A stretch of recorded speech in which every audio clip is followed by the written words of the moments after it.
Welcome back, WNST, Towson, Baltimore, and WNST.net.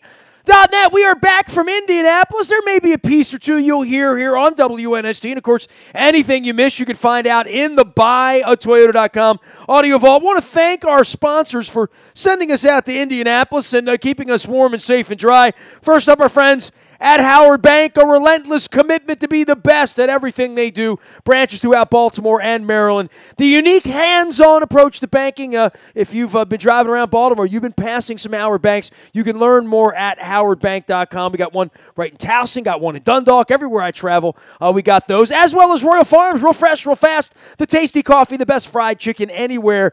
Gas up and make sure you're using that Rofo app on your mobile device. Get yourself some points so you get your free Western fries around the corner. Big thanks to Royal Farms, pumping our coffee and our fried chicken. This guy is pumping and pimping all things hockey. Saturday night, the Capitals moved outdoor to Annapolis. I abstained, as they say, because I'm just sort of done with outdoor hockey, and I don't need to see hockey played in a bad football stadium, even if it does, bring up all those wonderful feelings of patriotism in the Naval Academy. I stayed warm on Saturday at Pizza John's and watched the hockey game with my son and my daughter-in-law and my wife. Ed, you did the same with your wife and sort of abstained on Saturday night from Annapolis as well, but we did see a very good effort from the Washington Capitals on Saturday against Toronto. Yeah, it was one of their better efforts, Ness, and I would say probably the game in Minnesota a couple of weeks ago was their best. This one would be very close second. Really solid effort. When you and I talk about this all the time, when they get Backstrom and Kuznetsov going, they're very, very hard to play against the Capitals, and that was the case on Saturday night. And you add in the way Tom Wilson was opening up space on the ice. I mean, the Leafs just looked scared to death of Mr. Wilson on Saturday night, and Ovi was flying. Barana had a great game, finally got a goal, and Oshie. So when the Capitals' top two lines really took advantage of the Leafs' top two lines. Now, granted, Toronto didn't have Austin Matthews, their best player, but it was pretty much a beatdown, Ness.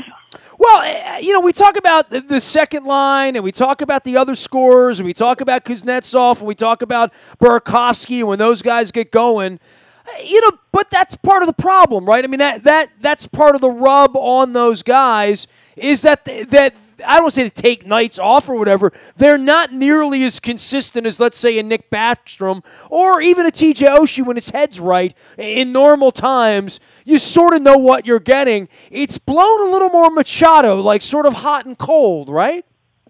Yeah, Kuznetsov, he's still finding his way in this league, and he's quoted as saying, "I'm going to do what I'm going to do." And I'm misquoting him actually, but it's along those lines. That's just the way Jenny is. He's a very dynamic individual. He's a very he's super skilled, and he wants to play a certain way. He's almost like an artist as a hockey player, if you will. I'm going to paint this painting the way I want to paint it, right? I'm going to play this game the way I want to play it, and it's Trotz's and Lane Lambert's chore to get this guy to play the right way and play the system. And when he plays it that way, which Nick Backstrom does 9 to 10 nights, and let's be honest, the season's so doggone long, 82 games. You're going to have nights where you're just going to take the game off. You're just not going to have it. It's just the way it is. You can't do it in an 82-game season. You have to pace yourself. And the Capitals have done a lot of that this year, and Braden Holtby won a lot of games early while guys were trying to get their game together. The Kuznetsov, he played the right way on Saturday. The whole team played the right way on Saturday, especially the first, the second, and the fourth line. The third line with Eller, Burakovsky, and Connolly, they just really didn't click, but they also had one of the tougher matchups going up against a guy by the name of Zach Hyman for the Leafs. It's just always given the Capitals problems. He's a hard-working guy like a Jay Beagle, a third-line Jay Beagle, if you will. So, but the Capitals, their top two lines were going, and they played the right way, and they were getting pucks deep. They were going to the net. I love the way they crashed the net. The goals all came from in front. They were rebounds. They were guys going hard to the net. Wilson outworking guys behind the net to feed somebody in front. The Jay Beagle going to the net. Chandler Stevenson throwing the puck there, and Carlson comes skating in for a big goal after it was 3-2 to kind of put a dagger in the Leafs and make it 4-2. And that's the style you have to play if you're going to win in the playoffs, because the goalies are so good. We talk about that a lot. You got to get rebounds. You got to get traffic, and that's what they did on Saturday. And that's why afterwards, Coach Trotz was very happy. And he said, "Look, we played the right way. And when you play the right way, they beat a very good Toronto Maple Leafs team 5-2, one of the hottest teams in the league since the All-Star break. Again, they've been missing Matthews for a couple games, but still, that was a very impressive win. He is Ed Frankovic. He is Ed at WNST.net, as well as Ed Frankovic on Twitter, and he will be tweeting late into the night as the Capitals now, much like my son, out in California, and Anaheim on Tuesday night, in Los Angeles on Thursday night against the Kings, then to the Sharks, and we know how much they struggle at the Shark Tank. That's a strange 4 p.m. game on a Saturday afternoon. I can't remember the last time the Cavs played a 4 p.m. game on a Saturday afternoon, but it's a 1 o'clocker out on the West Coast in San Jose, so 3 in a row now, and, this was where things sort of went awry last year, and I don't know what the level of expectation is, but I would say this, just on the grand scale of this outdoor game and what it meant for the organization and the the politics of it all and getting it all going and having it go off. I don't want to say without a hitch because all the wins, all the updates they had to have over the weekend. There were a lot of empty seats. They sort of scalped the fans. I didn't go. You didn't go. Guys like us who love the Capitals said, I don't really need an outdoor hockey game on a windy Saturday night down in Annapolis where it's hell to get in and hell to get out. We skipped it, but I guess from the organizational standpoint, there's a lot put into that when they play these outdoor games, and there's a lot of pomp and circumstance when it's not on the Naval Academy at sort of this weird neutral site kind of thing. It's nice for the organization to have that gone. Now they go out and play regular hockey in the middle of the night out on the West Coast. I don't know what the level of expectation is, but generally they don't play well out there. No, they don't, and you hit the nail on the head. There was a lot that went into that game, and Mike Vogel really chronicled it well in his post-game notebook out at WashingtonCapitals.com and Dump and Chase.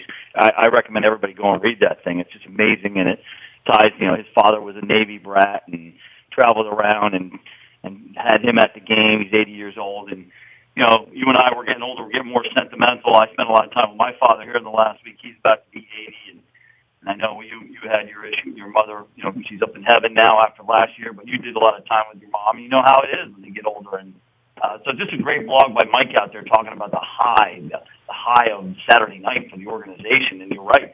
There is a big potential for a letdown in a state that they never really played well in. Last season, they had the best team on paper. Again, lost to Pittsburgh in the playoffs. They went 0-3 out there, and it was after that trip. At the end of that trip, and you and I talked about it, Brooks Orpik came out and said, look, we got to get focused on hockey. And these guys went out there, and it was a much more difficult schedule last year. They played 3 games in 4 nights, and they, let's make no bones about it, they enjoyed the California nightlife out there and didn't really play hockey. This time they got a little more spacing in the trip, so I think you should see a better performance. But these teams, Anaheim and L.A. and San Jose, they're fighting for their playoff lives. The Capitals are going to be in the postseason. These 3 teams need wins. They have to get in. So the Capitals are going to have some battles on their hands. This is going to be some very tough hockey. It starts Tuesday in Anaheim. Of the 3, Anaheim, L.A., and San Jose, I'd say the Capitals have had the most success against the Ducks. They're a physical team. They're not a really fast team, so the Capitals tend to match up well with them. But they're often very dirty contests. Last thing for you, and, we'll keep this brief. They're going to be playing into the middle of the night all week, and, I guess it's a little bit of a respite for some fans not staying awake and sort of out of sight, out of mind for you. But the outdoor game, the Annapolis game, all the pomp and circumstance and all this, and look, at some point the old man here will be gone. I know that they would love to play a game at Camden Yards in Baltimore and, roll the ice out there, and I know that they have tried to do that, but the old man here was just impossible to deal with. Ask Van Halen and Jimmy Buffett how that went, and Shania Twain, but... And that was more than a decade ago now. I think Van Halen's still waiting to get paid at this point. The outdoor games, where do you stand on this? I loved it. You loved it. Buffalo and Pittsburgh now a decade gone. We've had the game down in D.C. We've seen these games now in New York and in Boston and literally everywhere that they can play them. I really does feel like, and watching it with the jerseys, that we look like the Winnipeg Jets on Saturday night. They look like some sort of WHL team. I'm a little wrung out on it. I'm wrung out on the Color Rush NFL games, and I watched the Wizards run around the other night in sort of weird silver uniforms against Golden State. I was out with Luke in Indianapolis, and the Wizards are playing Golden State. I'm like, this is the one game you play Golden State. Can't you wear your real jerseys? Like, so, the pictures look right instead of running around in your pajamas? I do sound like an old get off my lawn 50-year-old, old white guy here, and maybe I am at this point, but I had no interest in going to Annapolis Saturday night, and I'm not. And I'm unabashed about that. I'm glad I didn't go. Every part of it looked like something I didn't want to do anymore. Well, I think it's become a money grab, and I think a lot of people that did go, I've talked to, did enjoy it, and they said it was a great experience. And it's hard to not feel patriotic at the Naval Academy. Let's be honest, right? But sure. I made my decision. I was happy with it. I got to watch the game. I got home a lot earlier than I would have. I was able to write the blog a lot faster than I would have. Had I had to go down there on the shuttle bus back and forth. I didn't know that I was going to have a seat guaranteed in the press box, so that was the biggest reason I didn't go. The NHL runs these games. It's not run by the Capitals or the other team, Toronto in this case. It's run by the NHL. They have their pet people they like, that they want. They give them the seats, and then the rest of us are off to fend for ourselves. And it's a little bit of a joke that WNST can get multiple seats for a Super Bowl, the largest watch event in the world, and an outdoor game down at the Naval Academy. I'm told that's first come, first serve in the auxiliary press box. We've only been doing this 27 years here, Ed. That's all. Yeah, I've worked for the team. I've covered the team since they were bad. And I can't even get into the politics of it. It's just a matter of, do I want to see hockey in a football or baseball stadium anymore? No. And you know what else? I don't look. It's not exclusive to hockey. I don't want to see basketball in the Lucas Oil Stadium or in the Georgia Dome or right. Luke and I were talking about WrestleMania. I said, "Where's WrestleMania?" He said, "New Orleans." I'm like, "So they put a wrestling ring in the middle of the Superdome and people sit on the roof?" He's like, "Yeah." I'm like, "I wouldn't want that to be me." He said, "Well, he did in Dallas last year," and I'm like, "Yeah." I just think it stinks from a patron standpoint. I don't think you see the game well. The first thing my wife said, we were watching the game, it came on at Pizza John's, she's like, "Wow, it feels like even if you were in the front row at the 50-yard line, you're far from the ice." I'm like, yeah, that's kind of like the way it's designed. And I guess you either like Bruce Springsteen in a stadium or you don't. You know what I mean? I don't like hockey in football or baseball stadiums for more than once in my life on a real novelty. When you start doing this every other year, it's not a novelty. It's what you said. It's a cash grab. And it can't be perceived as anything other than that. No, it absolutely is. And when you see like the Final Fours, like they went to the bigger stadiums. Remember, they used to be in the 19,000, 20,000 seat arenas, and then they go to the Lucas Oil Stadium, like you said, and then the players now got to adjust because they're not used to the sight lines when they're shooting. I mean, it changes the game. It's all about the dollars.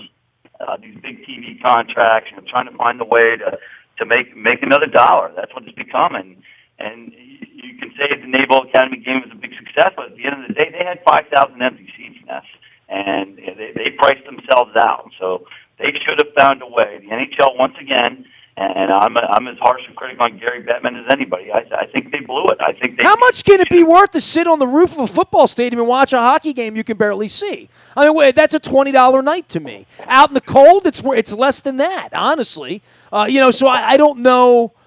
I don't know if it's success or failure, right? Like, smaller venue, that makes a lot more sense than playing at a bigger place. But I don't know if they played Camden Yards, whether they'd sell 48,000 tickets. And to your point, the answer to that question will be, well, how much are the tickets, right? If you're trying to get $100 to sit up in Section 388 to watch a hockey game, on a cold night in February in Baltimore, I would say, you're pushing it. I thought that when they brought the preseason games up here, the preseason Wizards games, and they're trying to charge regular season prices for the New Orleans Pelicans. Well, no wonder 3,200 people showed up, because people don't want to pay $100 to watch preseason basketball. They don't.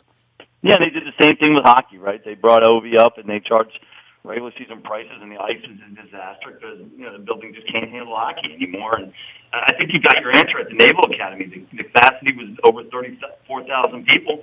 They had 29,500. So you priced yourself out of the market. So if you're going to try and play a game in Camden Yards with 47,000 or whatever it holds there, you better bring your prices down. I mean, people just weren't willing to shell out that kind of money. I know a lot of season ticket holders that just passed on the game and said, okay, and I like the outdoor games, but enough. It's a novelty, and at the end of the day, it's a cash grab. And to me, I was fine with my decision. I know you were. To me, the biggest thing was the Capitals came out. They were motivated. They were focused.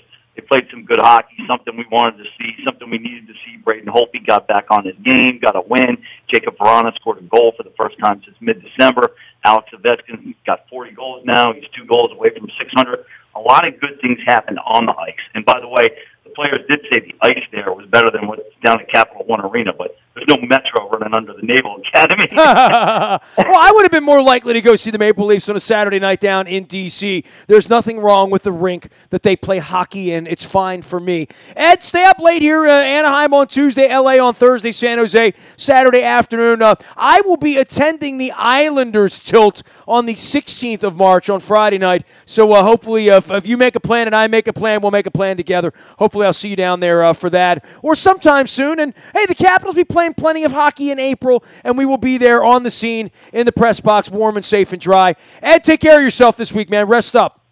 Will do, and 16th sounds great, and I'll be wearing out the Coca-Cola this week, staying up late to watch the Caps and on the left coast, buddy. And I know you will. Ed at WNST.net will find him, as well as at Ed Frankovic on Twitter during the games against the Ducks and the Kings and the Sharks. You can find me out in the buyatoyota.com audio vault 24 hours a day from anywhere in the world on your mobile device by downloading the TuneIn Radio app. We do come in crystal clear from anywhere in the world, so make sure you're listening. Make sure you're circling March 29th on your calendar.